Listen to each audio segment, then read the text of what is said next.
And hello, friends, and welcome to another episode of Chapters here on Armstrong Cable. Chapters is the television show that profiles local authors, editors, and publishers in our community. I'm Elliot Parker, and it's great to have you with us. We're delighted to have a very special guest with us today, and that is America's Got Talent winner Landau Eugene Murphy Jr. He's going to be here to talk about his biography, From Washing Cars to Hollywood Star, and we're going to talk about his life growing up in Logan, West Virginia, his musical career, and some of the good, interesting pieces of information about his life and career that are founded in his biography. So, Landau, welcome. It's nice to have you here on Chapters. Thanks so much for stopping by. Thanks for having me. So let's start at the very beginning. Give us a little bit of background on your life, where you were from, and how you got into the point of becoming the America's Got Talent winner. Well, I was born and raised in a small town called Logan, West Virginia. In 1974. By the time I was 10 years old, my parents split up, so my mom moved me from Logan, West Virginia to Detroit, Michigan. So, my young adult life was basically in another state. I went to elementary school as far as I would say the 4th grade in Holden Elementary in Logan County, but the rest of it was all city life. But my heart has always been true to West Virginia. I always wanted to come back home, but I never got that opportunity until I got old enough to do it on my own. And I ended up moving back to West Virginia in 2000, or 99, 2000. And I immediately started, just singing for charity events around the community, weekend programs, Children's Home Society of West Virginia, Chamber of Commerce dinners and things like that. And it's just something that just blew up. Everybody just started really packing in the bars and the places that I was singing in, and it just got bigger and bigger. But later on, it just got to the point where I started a blues soul band called Top Shelf. Me and a friend of mine named Rick Lowe out of Chapmanville, West Virginia. And he asked me to give him, a year or two of my time, because he already seen what I had been doing on my own, because I was just doing it to tracks. I would just make the tracks and then go in the place and sing. But Rick was like, no, man, you need a band. You need a band behind you. So he builds this band behind me. And we toured throughout, southern West Virginia, parts of Kentucky. And it was phenomenal. We had a great run, but then the band fell apart, and then I went right back to what I was doing already, just doing the one-man show thing, doing the Frank Sinatra stuff, raising money for less fortunate people. And right around that time, my father-in-law died, and my mother-in-law didn't want to stay in her house alone way up in Omar, and so me and my wife kind of would spend the nights with her, a lot of nights. So it was like 1 week turned into a month, and then when we would go home, we would check on our house. But one particular time we went back home to check on our house, someone had robbed us. They took all the clothes and all the copper out of the walls, all our furniture, everything. So, it was one of those moments where you're just at the end of your rope, like, oh my goodness, what am I supposed to do now? I'm 35 years old and there's nothing left. Mm-hmm. I have nothing. Yeah. So I sit in my bedroom at my mother-in-law's house, and I just, I sobbed. I was just ready to give up. But that voice spoke to me, and to this day I know it was God Almighty himself just telling me, you just need to pull yourself up. You need a bigger stage. And I kept asking the question, bigger stage, what is that? What are you saying? And it was just you've been performing for your friends and family since you were 3 years old. And every show that you've done has gotten bigger and better. Now it's time to do it bigger. You need a bigger stage. And I still didn't understand that. But right at that moment, the television switched commercials in that bedroom. And it was Howie Mandel asking me, that question that he asked the whole world. Are you the next winner of America's Got Talent? Do you have what it takes to headline your own show in Vegas? Are you our next $1 million prize winner? And I was like, wow, that's the show.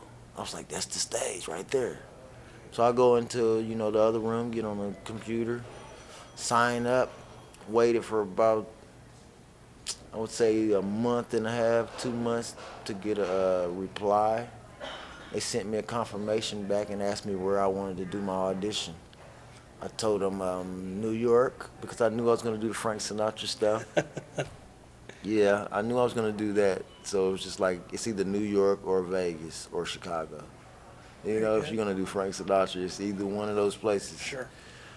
And so I signed up, and then I went out November the 10th of 2000. November the 14th of 2010. And I actually did the screening part.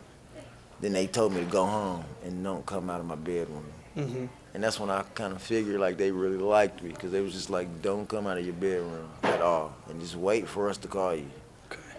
Don't go to the store, don't go anywhere, just don't get in any trouble. So I followed the rules. I went home and I played Xbox, you know, until I just slept all day but I would get up, you know, during the day and, you know, sing songs just to stay ready. Yeah, absolutely. And so I ended up getting a call back. They called me back out to do like the actual part that you guys saw that was taped. Mm-hmm. November the 16th of 2000. That would be 10 too, I think. I'm not sure. It's so fast. Let me think. One of those situations where all the years kind of run together, I'm sure. Yeah. So it had to be. Yeah, it was 2010, and then I came back. Okay, I came back in. They gave me a call around May, and they told me if you were gonna get a audition, or if you're gonna be on the show, you would get a call around April. Mm-hmm. So they called me April. I go down there April the 1st, which is April Fool's Day. Tall, skinny black guy with dreadlocks singing Frank Sinatra in New York City. Stick the gum in my pocket. You know, and it kind of broke the ice for me right then. You know, when I walked out on the stage, I was so scared. I was so nervous. You know, but I've done it a million times, but even now I still get, you know, the butterflies and my hands sweat. Mm-hmm.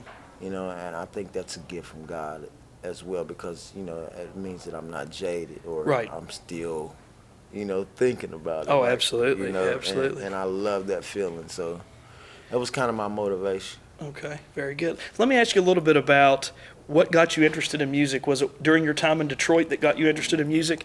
And why Frank Sinatra? What got you interested in him and interested in singing his songs to start out? My interest in music came from just growing up in my household. I mean, my dad was a big-time funk and Motown guy. You know, he played the bass guitar, he had a band and all of that. My grandfather was actually a preacher by the name of Reverend Cecil Murphy, and he was part of the Pioneer Five, which is a gospel group back in the late 40s and 50s, I believe. And, you know, they cut a couple of albums too, so I come from a long line, a history of, you know, entertainers, you know, whether they were big time or whether they were just house entertainers. Mm-hmm. You know, but it was always a party at my grandmother's house. It was always a party at my mom's house. And we listened to a lot of music, you know, but it was never Frank Sinatra or, you know, any of the great American songbook. It was mostly Motown, you know, and blues and soul music. But I got into Frank Sinatra basically just by watching Looney Tunes.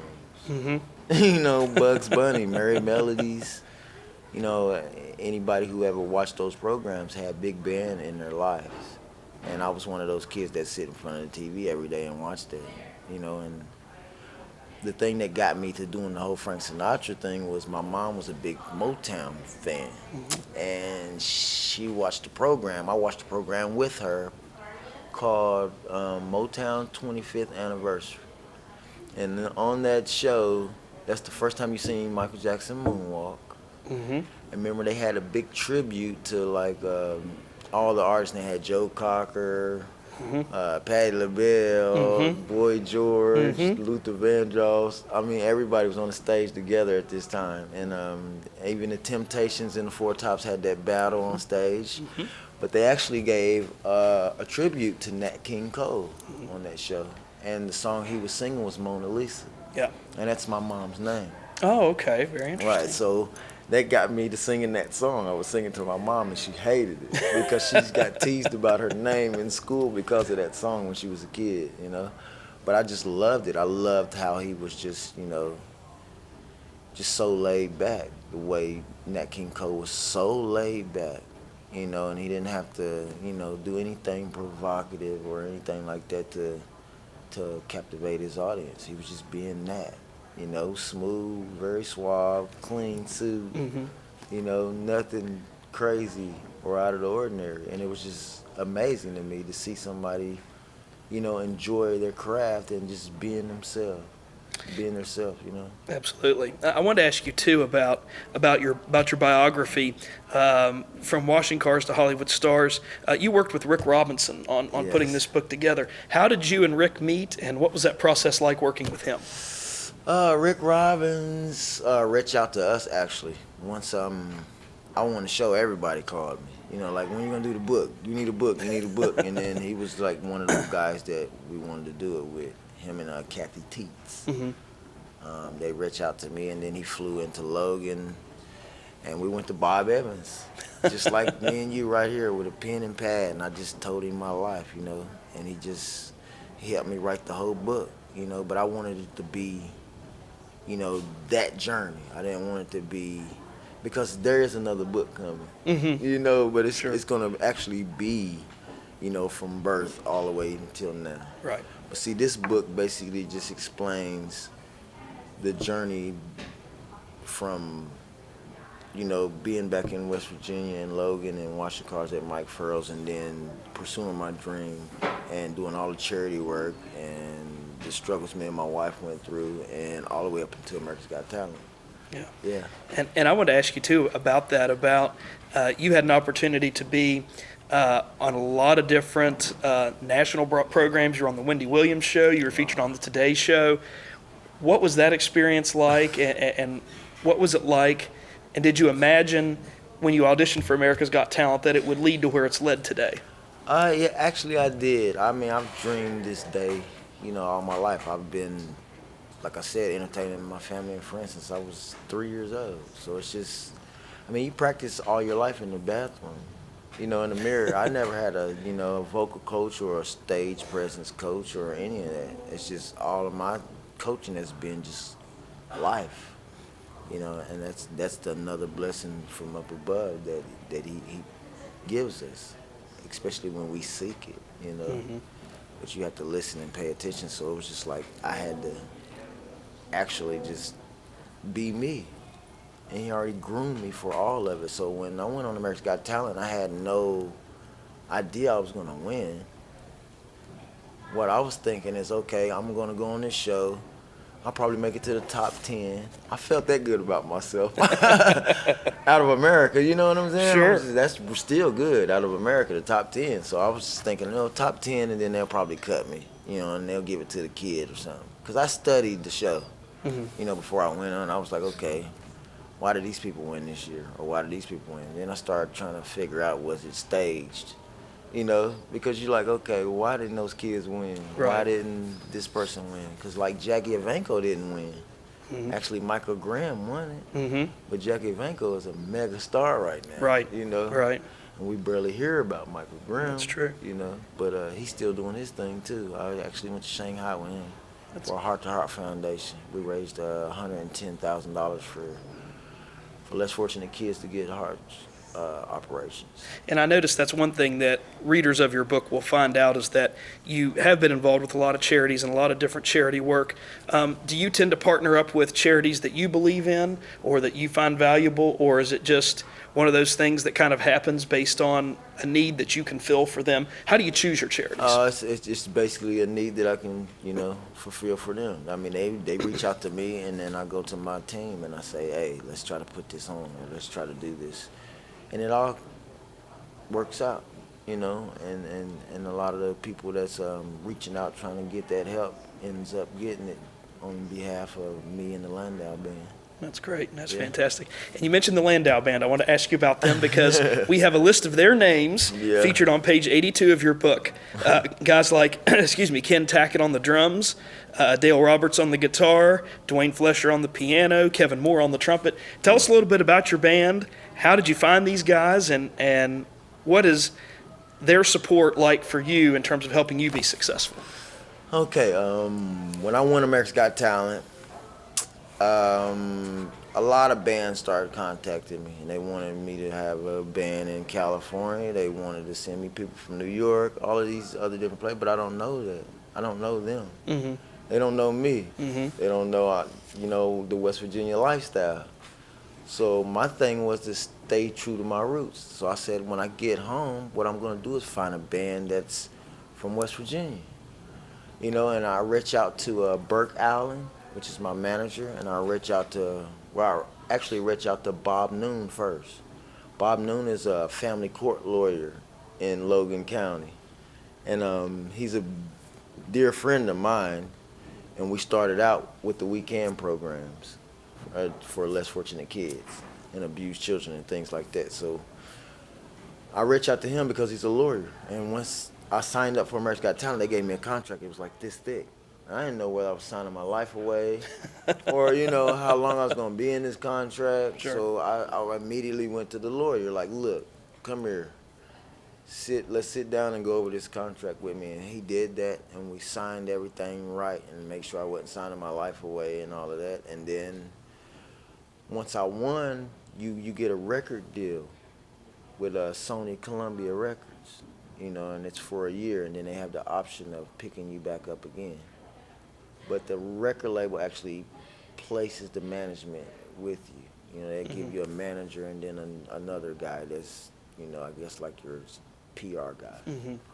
But I didn't know them. They didn't know me. So I'm like, hey, I don't know what they're going to, try to do. So I went to Sony and I asked them, I was like, can I pick two guys that I can feel comfortable with? And they was like, sure. And I was like, okay. So I got Bob Noon, and Bob Noon went and found Burke Allen. Burke Allen is actually a radio personality.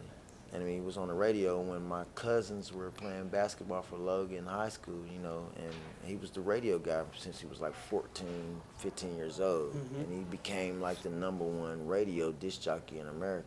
Mm-hmm. But now he's good. He's got a company called Burke Allen Media Strategies, and he's so good at PR. So Bob Noon reached out to him and brought him aboard. So now I got two guys from Logan. Yeah. I told Bob I need a band. So Bob said, okay, I got this guy. So he reaches out and he goes and gets Jeff Flanagan. Jeff Flanagan had this whole band already together. I don't know where they were playing at. I didn't know nothing about them. And I was like, I'd like to audition them, and I'd love to hear them. So when I did my show at the Clay Center, the first show, I walked in and they were rehearsing, and my jaw dropped. I was like, that's what I need right there. And then all of them are from, West Virginia, Kentucky, Ohio. It's just like all of that tri-state area, and that's home for us. Yeah. So when you talk about establishing a comfort level and familiarity, Right. having those people from similar backgrounds and Exactly. knowing kind of where you come from and not forgetting where you come from Right. seems to be a good mix. Yes. I wanted to ask you too. There's a great quote on page 28 of the book, and this is from Dave Allen, who's the program director and the morning show host at WVOW Radio in Logan. He said this about you. He said, "Landau was a positive story for West Virginia at a time when West Virginia was in desperate need of a positive story." When people say things like that to you, and you hear people talk about what your career has meant to them and how you've been a role model and an inspiration, how does that make you feel uncomfortable at all, or is that something that you've embraced as time has gone on? I've embraced it. I mean, you have to learn to embrace it or it'll drive you crazy because they say it a lot, and I'm very humbled by it, and sometimes it gets overwhelming, because, it brings out a whole lot of emotion. Everybody knows in the world that I'm an emotional guy because I cried on television, so. I mean, it's very emotional, but you got to realize, the power that you have and the blessing that you have and the gift that you have to inspire people, to want to do better and want to do great things. And, I'm kind of like the Pied Piper for that right now. And it's been an amazing ride. And I've inspired a whole lot of people. I've I've used my blessing and paid it forward, you know, and I just want to continue to do that, you know, just never forget where I come from. That's why I moved back to Logan. As soon as I won, I moved home. You know, I didn't want to stay in California. I didn't want to stay in New York or Vegas and all these different places that everybody wanted me to go. I just felt like being home is the best thing for me, you know, because it's a 24-hour reality check. Sure. All day Sure. long. Absolutely. You know, and everybody knows me, whether I'm at, you know, 7-Eleven or I'm at the Speedway or I'm at Walmart. Hey, that's Landau, that's Dooney. Yeah. You know, that's my nickname. So that's what they call me. Hey, that's Dooney right there. You know, that's the guy who won America Got Talent. Yeah, I know him, man. You know? Yeah. And it's cool because, you know, other places you get a lot of people that's like, oh, hi, how you doing? Oh my God, I watched you on the show. Yeah, oh my God, can we take a picture? But they don't really get to know who you are. They don't know who you are, so they get that moment, and you got to give them that moment. Sure. You know, because they are fans of the music and of my craft and of my, you know, my career. So I never turn them away. I've always signed every autograph, take every picture. I'm the first person in the building at the venues that I do play in, and I'm the last person to leave. You know, I shake the guy who's cleaning up. I shake his hand and take a picture with him before I leave. But back to that band, it's just like when I play with these guys, what I love about playing with them is the chemistry that we have. We're all enjoying what we do, and we're all enjoying the gift that we've received. And so it's just like, you know, I don't really know how to, I don't even know the word to explain it, but it's like when I hear them play, it makes me want to sing. And when I sing, it makes them want to play. So we go hand in hand, you know? Yeah. And that's hard to find. You know, I've been in a band, and it was hard dealing with the different personalities, but it's just like all of us are on one wavelength. We're all just going together, you know, and it's getting better and better. It's getting to the point where everybody's having fun, not just me. When I'm out on stage, and I'm singing my parts, and I hear Greg Wing hit his trumpet, it brings a smile to my face. And then I turn around and point at him, and the whole audience applauds because they just heard exactly what I just heard. Like, right. And it's just fun, and the drummer's just like, oh, that was sweet, you know, and he's over there, you know, and the percussionist guy is shaking his tambourine or, you know, doing whatever his thing is. Dale Roberts is on the guitar. Everybody's having so much fun. There's no animosity toward each other. There's no ego. There's none of that, you know. And I treat everybody as if we're all stars. You know, I don't see myself above anybody in my band because when we're on the stage, we're one. It's a group, you know, and it all becomes one. It's like a team. That's why it's Team Landau. That's right. Yeah. Absolutely. No I in team is the old expression, Well, guys. exactly. You mentioned a moment ago that after you won America's Got Talent, your career started to take off, that you and your wife, Jennifer, moved back to Logan, and you write about this in the book.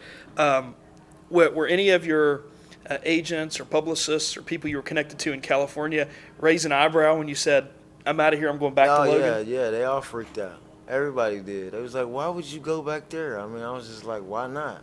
I was actually moved away from there as a kid, and I didn't want that to happen. Now that I'm an adult and I'm here, you want me to leave it again? No, I'm not going anywhere. But I love West Virginia. I've been everywhere, but there's no place like West Virginia to me. That's my opinion. You know, and the rest of the world or anybody else can say, oh, man, I never lived there. But you haven't lived here, you know. But I played in these creeks. Yeah. You know, these creeks run through my veins, man. Sure, absolutely. You know, and I played in these mountains. I've used sticks as imaginary motorcycles. I've done that, you know. I've made ponies out of twigs. You know, Sure. I've done that, man. My friends had go-karts and horses and four-wheelers. You know, we swung on vines. Remember, you go up in the hill and chop the bottom of the tree and pull the vine up and swing around until it just breaks. And or tie a tire onto the bottom of it. Tie a tire on it. I mean, that's country life, man. Yeah. And that's what I love. You know, and when I got to the city, everything was concrete. It was just like that part of my life was stripped away from me. And it was just, I looked around and everything looked the same. It was like every house looked the same. All the way down the block. It's house, driveway, next house. Driveway, next house. It was just, it's like, whoa, who designed this? No charm and no character. Right. Yeah. It's just like everybody played in the front yard. I mean, you knew who was outside just by walking out on the front porch and looking down the street. You look this way, You look this way.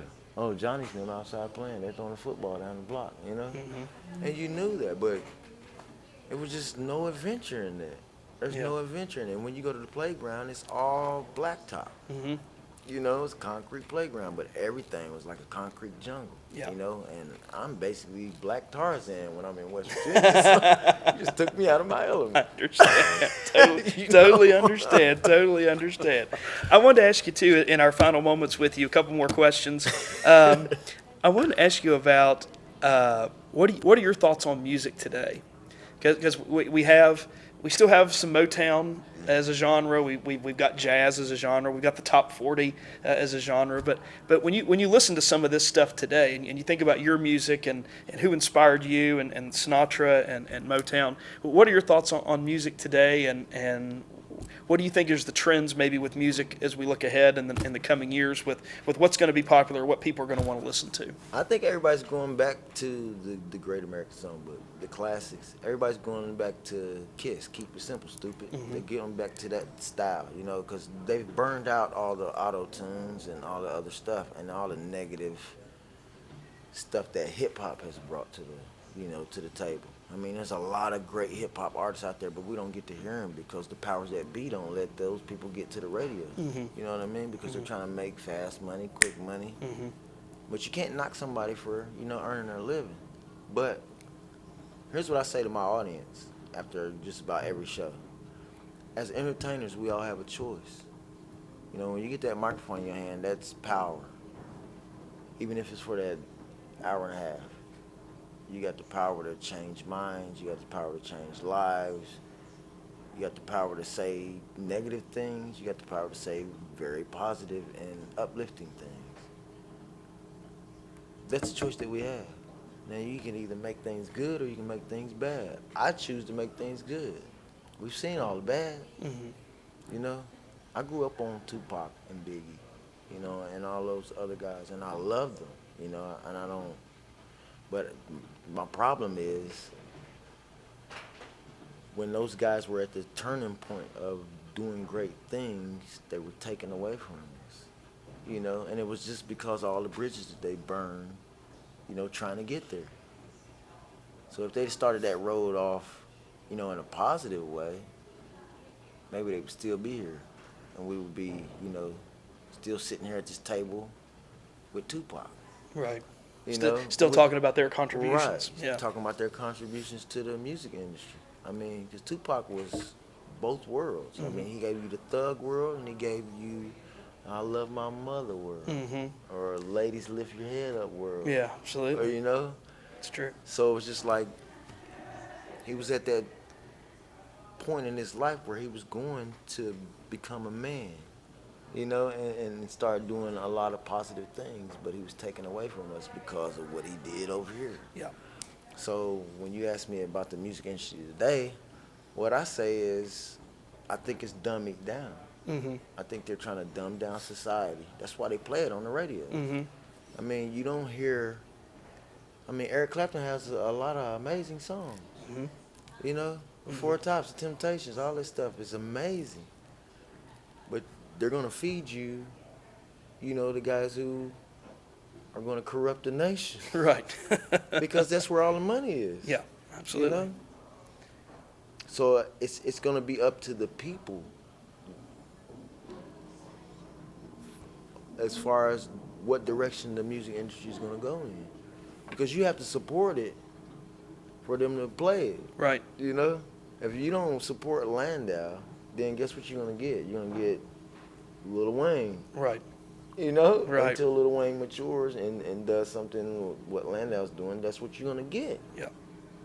So it's up to us to keep the music industry alive and to make it to where it's better for society. Because right now it's not. It's really not. It's making people have bad thoughts. Yeah. Absolutely. And music is.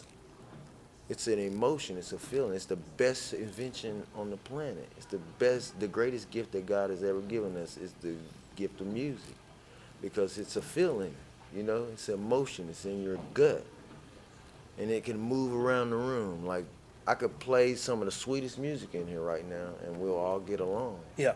But I can also put on one song that would just change the whole atmosphere in this room. We'd be in here slam dancing and breaking each other's jaws and everything. But that's music, Yeah, you know. absolutely. But that's the beauty of it. So Absolutely. you can play it and you can uplift people's lives. But just imagine if all day long we heard classical music. Mm-hmm. Just all day. Would you ever be mad at anybody? That's true. I don't think you That's would. true. No, you wouldn't. You couldn't be mad. Right. Because the inner ear, you know, the soul is hearing all these beautiful sounds, all these beautiful instruments, and this beautiful melody.